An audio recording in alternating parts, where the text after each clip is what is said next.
Hikam ke-151.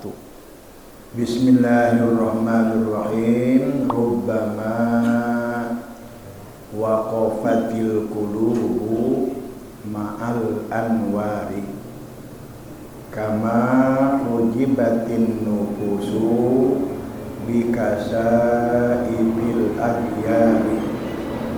Artinya rubbama kadang-kadang waqafat berhenti al-qulubu hati manusia itu ma'al anwari beserta atau pada cahaya-cahaya Allah, kama sebagaimana hujibat dihalangi an-nufusu nafsu itu bikasa ipil agyari oleh tebalnya dinding al-agyari yang berupa makhluk Allah.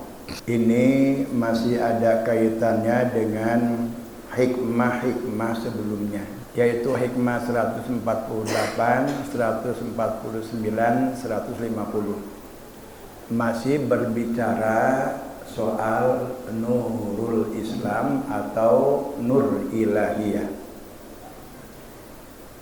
bahwa setiap manusia yang lahir ke dunia, dari manapun dia dilahirkan, dari seorang muslim atau non muslim, yang sekarang itu tersebar di 7 benua yang jumlahnya 85 miliar, itu semua oleh Allah sudah dititipi nur ilahiyah di dalam qalbunya. Nah, sehingga dalam kaitan dengan nur Islam ini yang menerangi qalbu kita, yang menerangi pikiran kita, maka orang ini ada terbagi 4 kelompok. Yang pertama yang disebut dengan awamul muslimin. Awamul muslimin umumnya orang-orang muslim. Kemudian yang kedua, ashabul yamin, kelompok kanan, orang yang selalu mengutamakan kebenaran-kebenaran. Dan yang ketiga, al-muqarrabun, orang yang senantiasa berupaya mendekatkan diri kepada Allah, ingin sedekat-dekatnya dengan Allah. Dan yang keempat, al-wasilun, orang yang sudah sampai dalam tauhid zat Allah. Siapa mereka yang disebut dengan awamul muslimin? Orang-orang muslim yang awam. Tandanya atau orang-orang muslim yang awam itu yang hatinya tidak bisa melihat kebenaran. Hatinya itu dikuasai oleh nafsu. Orang yang hatinya dikuasai nafsu itu tandanya ada 2. Satu, yang dipentingkannya itu adalah kesenangan diri. Selalu dia berpikir kesenangan-kesenangan yang berkaitan dengan dirinya sendiri. Yang kedua, bahwa yang dituju itu makhluk. Contoh, lagi lihat HP, datang azan, Allahu Akbar, Allahu Akbar. Sadar, itu adalah udah waktunya untuk sholat. Harus akan segera. Tadi kriterianya dia utamakan siapa? Kalau dia menomorsatukan kesenangan diri, berarti dia dikuasai oleh nafsu. Begitu dia melihat HP tanggung ini, senang nih. Tahu kedengaran azan dan itu dia harus sholat di awal waktu karena Allah yang manggil. Sadar, tapi dia entar dululah jam 1 baru sholat. Berarti dia mengutamakan dan menomorsatukan kesenangan diri, membelangkakan Allah. Paham dan dia sadar, dia tahu bahwa itu azan itu pemberitahuan waktu Allah yang manggil, bahwa kita mestinya ketika kita berada dalam kesenangan diri, baik itu sedang apa, misalkan asik lagi dagang, banyak ngelayani pembeli banyak, ini azan lagi, baru juga tadi udah azan. Itu udah dikuasai nafsu, itu kayak begitu itu. Dikuasai nafsu tuh, ya. Dia nggak pernah berpikir bagaimana untuk bisa musahadah kepada Allah, nggak pernah. Bagaimana untuk mendapatkan ridho Allah, dia nggak pernah. Tapi selalu dia mengutamakan kepentingan, kesenangan diri sendiri. Segala apa saja yang berkaitan dengan diri sendiri itu adalah nafsu. Berarti kalau kita senantiasa punya sikap seperti itu, berarti kita dikuasai oleh nafsu. Itu awamul muslimin. Itu tanda yang pertama. Yang kedua, yang dituju adalah makhluk. Yang dituju makhluk, bukan ridho Allah. Misal di satu kampung itu lagi ngebangun masjid. Lalu petugas itu keliling. Yang kelilingnya anak-anak atau panitia lah, biasa ecek-ecek. Paling dia ngasih 2.000, 3.000. Kalau yang kelilingnya itu ustadz atau guru, dia ngasih 2.000 malu, lalu dia ngasih 50.000. Berarti dia ngasihnya itu karena manusia, karena makhluk. Kalau dia berpikir ngasihnya itu karena Allah nyuruh, dia nggak berpikir siapa dia. Mau ustadz, mau anak-anak, pokoknya saya kasih 50. Kalau saya 2.000, walaupun itu ustadz 2.000, dia nggak malu karena dia berhubungan dengan Allah, nggak berhubungan dengan manusia. Kalau manusia yang jadi pertimbangan, yang jadi tujuan, itu kita berada dalam penguasaan nafsu. Kita lagi di rumah atau di pasar, ada orang yang genjreng pakai gitar, tatoan, udah telinganya ditindik ini. Dia minta untuk makan. Kita itu berat untuk ngasih dia walaupun 2.000. Tapi ada orang yang lain, wah ini orang bagus, orang baik-baik, dikasih 10.000. Ngasihnya itu dasarnya makhluk. Padahal Allah nggak nyuruh begitu. Allah ngasih kepada makhluknya, orang kafir dikasih oleh Allah, bahkan kelihatan lebih banyak daripada orang-orang yang ahli ibadah kepada Allah. Dia lebih banyak dikasih oleh Allah. Allah itu dia mengasihi itu, dia nggak melihat siapa yang dikasih dan berapa jumlah yang dikasih. Yang dia lihat itu adalah makhluknya, tanggung jawabnya. Kita pun juga demikian, ketika kita memberi itu jangan berdasarkan makhluk. Kalau kita berdasarkan makhluk, bukan berdasarkan ridho Allah, berarti kita itu dikuasai nafsu. Arti kita ini ngaji di kampung, yang ngajarnya ustadz. Lah aing mah nyaho tahu ustadz itu belajar juga, saya tahu orang itu pengen ngaji ke ustadz yang populer. Senang dia ngaji di sana itu. Anak kemarin sore itu yang ngajarnya ustadznya. Nggak mau dia datang ke pengajian itu karena yang ngajarnya dia tahu kecilnya. Aing menyaho telanjang aja lemah eta. Dia memilih kepada ustadz yang udah beken, yang udah bagus, ke sana dia. Dia merasa semangat kalau ngaji ke situ. Nah itu dia ngaji yang dilihat itu orang. Tapi kalau yang dia lihat ridho Allah, ngaji di majlis ta'lim ini, walaupun ustaznya baru kemarin, di situ ada ridho Allah. Ngaji di tempat itu ustaznya udah beken populer, di situ ada Allah. Di sini ada ridho Allah, di situ ada ridho Allah. Kemanapun saya ngaji, karena saya ingin mendapatkan ridho Allah. Mau ustaznya ustaz baru kemarin, atau ustaznya yang udah beken. Nah kalau kita melihat berdasarkan ustaz itu kita masih dikuasai nafsu.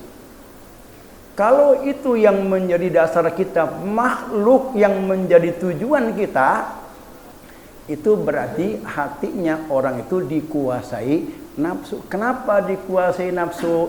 Karena nur Islam udahan tadi itu nurnya kecil. Karena dia itu mementingkan kesenangan diri sendiri, kemudian ya makhluk yang menjadi tujuan hidupnya, maka disebutkan di sini kama hujibatin nufus bikasa ipil agyar, terhalang udahan kecil cahaya Islamnya tertutup oleh makhluk sehingga gelap hatinya itu, dia nggak melihat. Itu awamul muslimin, yaitu adalah orang yang hatinya dikuasai nafsu. Kalau sekarang kita seperti itu, tinggalkan. Kenapa harus ditinggalkan?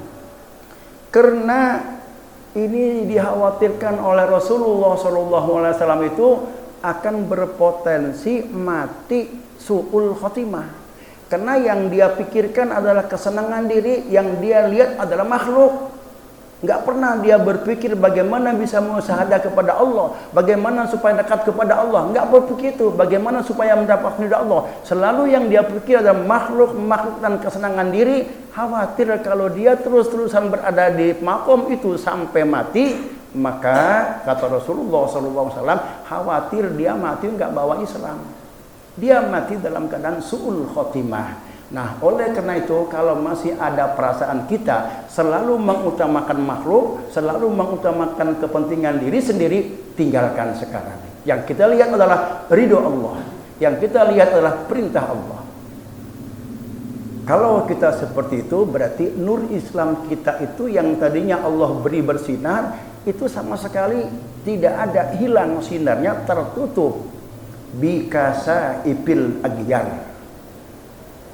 Nah, maka tugas kita berupaya bagaimana supaya nur Islam itu bertambah cahayanya, tambahkan perbanyak zikir, banyak sholawat. Kalau dia banyak zikir terus nambah bersolawat, maka nur Islam itu cahayanya terang sampai naik dia kepada bisa menerangi darinya, maka Allah beri hadiah atau buah daripada nur Islam itu, yaksipulaka, di dalam hikmah yang ke 150 yaksipulaka bihi an asarihi. Kalau nur Islam orang itu sudah bersinar, sudah bisa menerangi kolbu dan pikirannya, maka Allah akan bukakan dia untuk bisa melihat afal Allah pada setiap sesuatu. Tanda-tanda orang yang nur Islamnya itu sudah bercahaya, sudah menerangi kolbu dan pikirannya, tanda-tandanya adalah wujudu halawatil ibadati zahirah. Dia sudah bisa merasakan nikmatnya ibadah zahir. Dia zikir nyaman, tenang, adem kalbu itu. Punya masalah, nggak punya duit, pengen ngerokok, zikir, tenang dia. Hilang tuh pengen ngerokok itu dengan zikir itu tuh. Ya, baca subhanallah.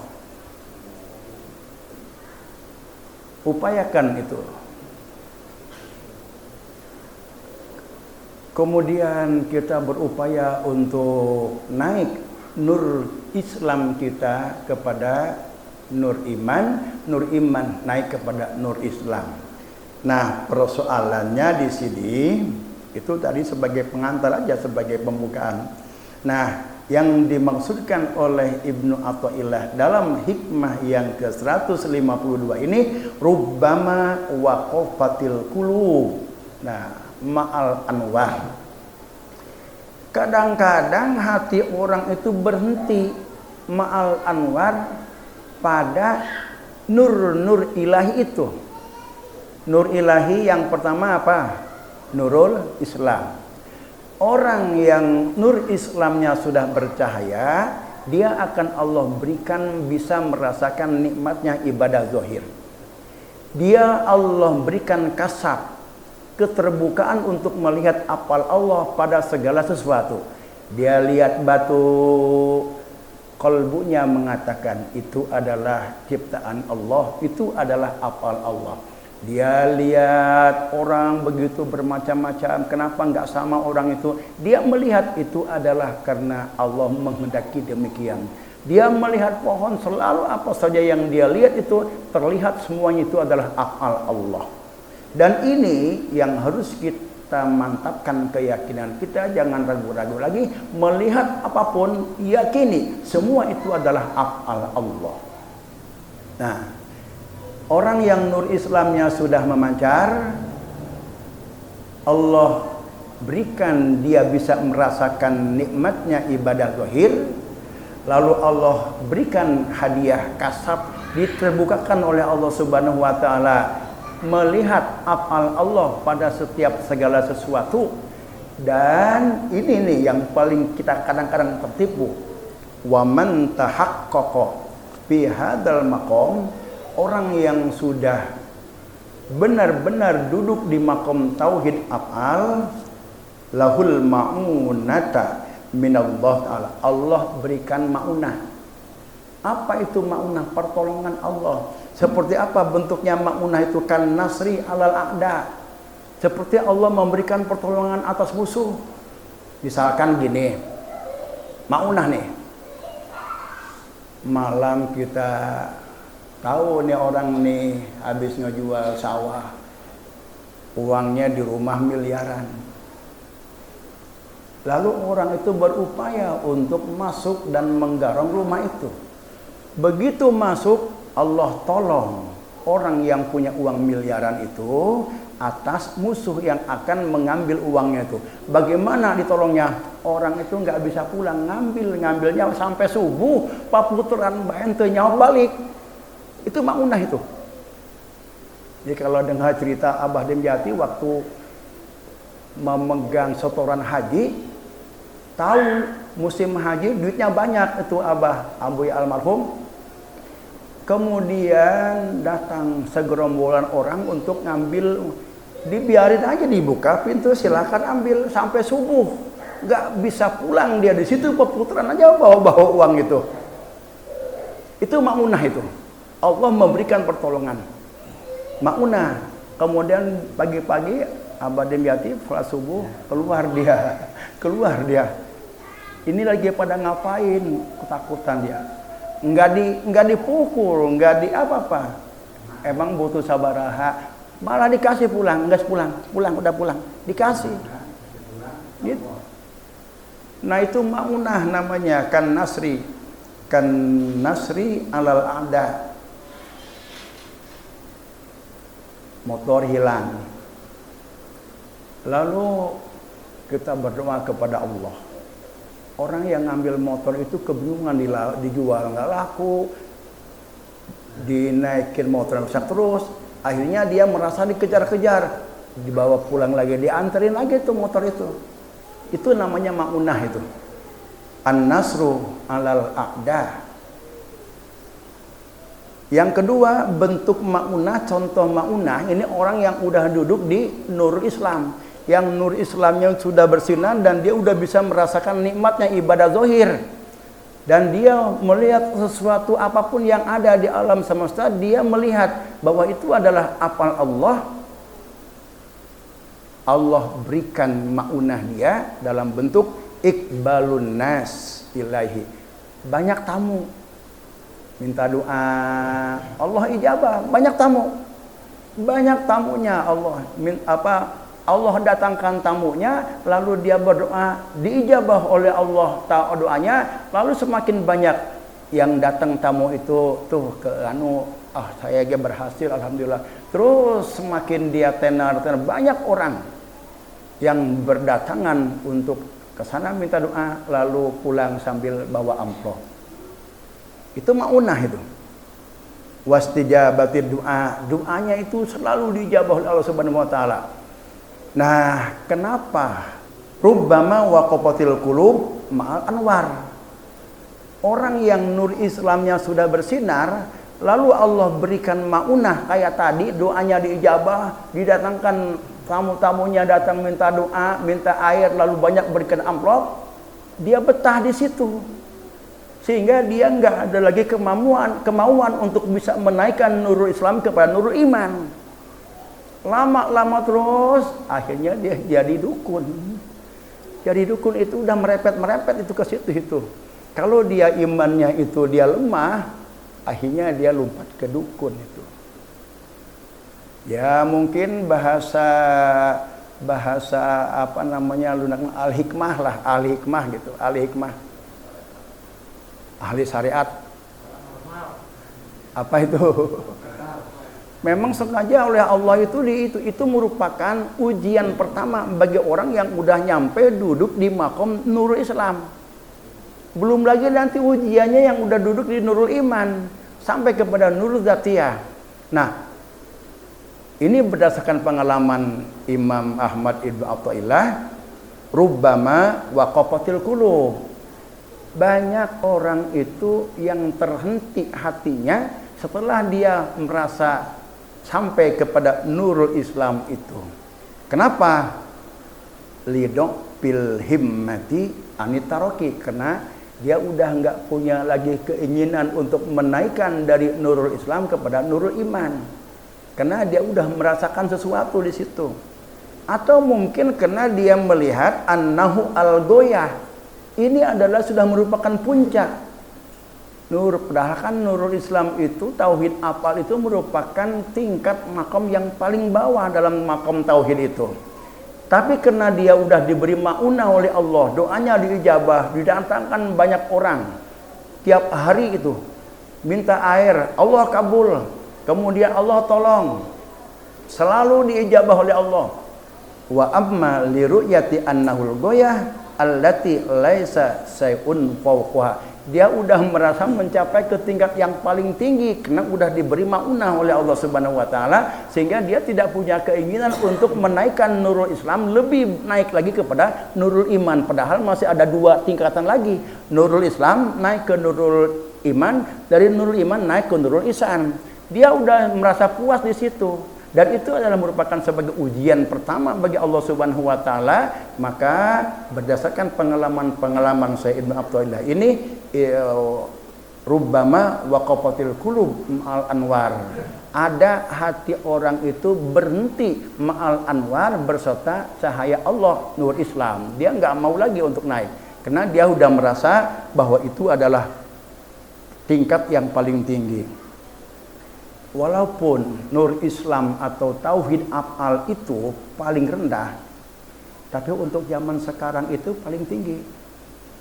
Kalau dulu iya, ada banyak para ulama, para waliullah, kelas wali yang sampai kepada makom tauhid bidzat. Banyak. Sekarang mau untuk menyampaikan, jangankan sampai kepada tauhid tauhid sifat atau Nurul Iman, udah nyampe di Nur Islam pun nyampe kepada tauhid apal itu sudah tinggi sekali. Jarang, susah nyari orangnya, itu susah. Maka dia udah merasa udah paling hebat tuh apabila nyampe kepada Nur Iman, Nur Islam itu. Sudah bisa diberikan maunah oleh Allah Subhanahu wa taala. Kemudian orang awam melihat, oh luar biasa orang itu. Udah merasa udah paling tinggi dinilainya oleh awamul muslimin. Wa imma liunsi bihi biwujudil halawati, atau karena dia udah betah merasa senang dengan diberinya maunah oleh Allah, sehingga dia udah mandek dari situ, nggak bisa naik lagi dia ke atas. Itu sebabnya.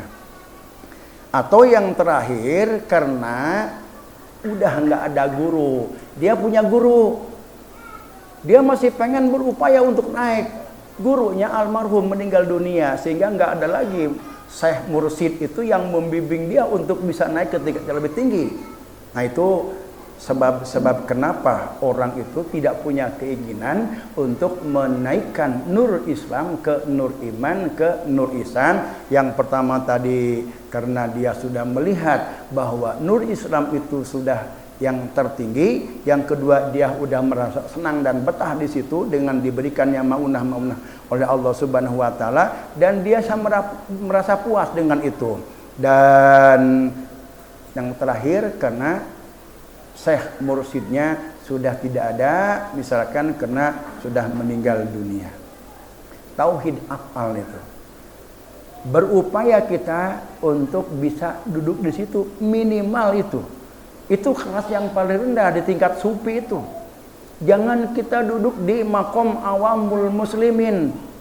Maka kita berupaya nih untuk menghidupkan nur Islam, nur Islam kita, supaya betul-betul menyinari kolbu dan pikiran kita. Dengan apa?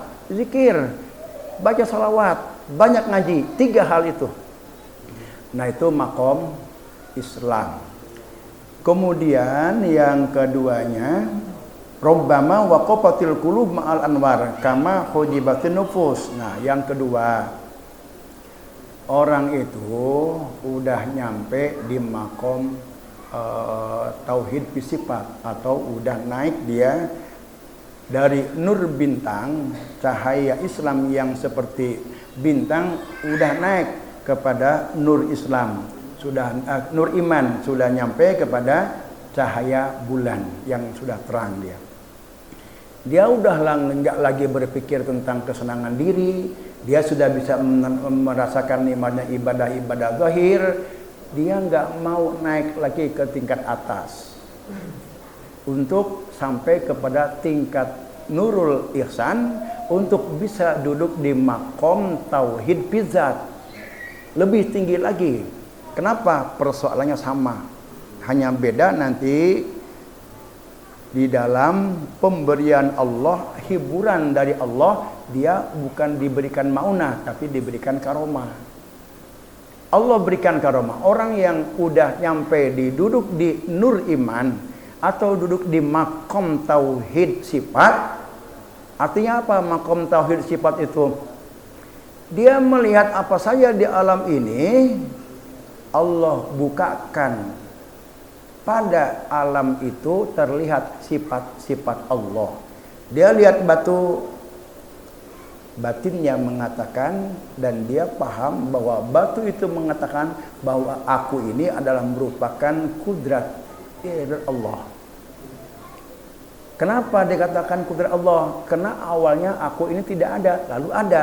Yang mengadakan itu Allah. Berarti di situ nampak, kelihatan oleh kita kudrat Allah. Kenapa batu ini begini?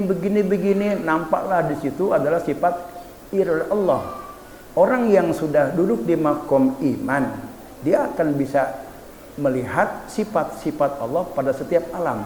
Nah, orang yang sudah bisa melihat sesuatu pada alam semesta ini, sudah melihat sifat-sifat Allah, kidam, sudah bisa melihat Allah, kudrat, iradat, ilmu, hayat, sama, Allah akan berikan dia karomah.